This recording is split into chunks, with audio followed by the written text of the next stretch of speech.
आवाम की चीखें निकल गई, चीखें, लोग मर रहे हैं पेट्रोल के लिए। आप बताएं, पहले कहाँ हम 130 रुपये 150 रुपये में आना जाना करते थे, अब 300 रुपये लगते हैं भाई आने जाने में पेट्रोल का।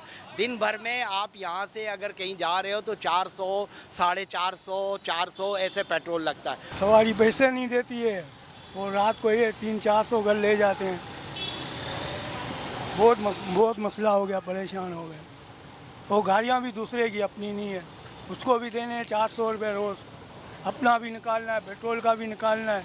पेट्रोल बढ़ा है, पेट्रोल बढ़ने से हमारे रोज़मर्रा के जो काम बहुत मुतासर हुए हैं। जहाँ हम दिन भर में ऑफिस जाना आना, बच्चों को स्कूल से लाना ले जाना और दीगर मामला जो फैमिली से रिलेटेड जो होते हैं उसमें हम ईज़िली अफोर्ड कर लिया करते हैं, लेकिन इस वक्त हमारे लिए बहुत प्रॉब्लम हो गई है कि हमारी मूवमेंट ही बहुत महदूद हो गई है। वाइफ है उनके, अगर 2 सूट बनाने हैं तो फिर हम ये बोलेंगे भाई एक बनाए दफ़ा, क्योंकि पेट्रोल की वजह से 6-7 हज़ार रुपये का फ़र्क पड़ गया है आदमी।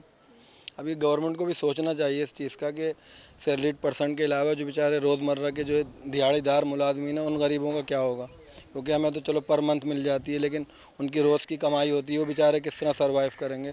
तो गवर्नमेंट को चाहिए इस चीज़ का जो है नोटिस ले और कम से कम पेट्रोल की कीमतें कम कर दें। पहले ये होता था कि सैलरी मिली, कुछ भी है, थोड़ी बचत हो जाती थी, अब तो कुछ भी नहीं है।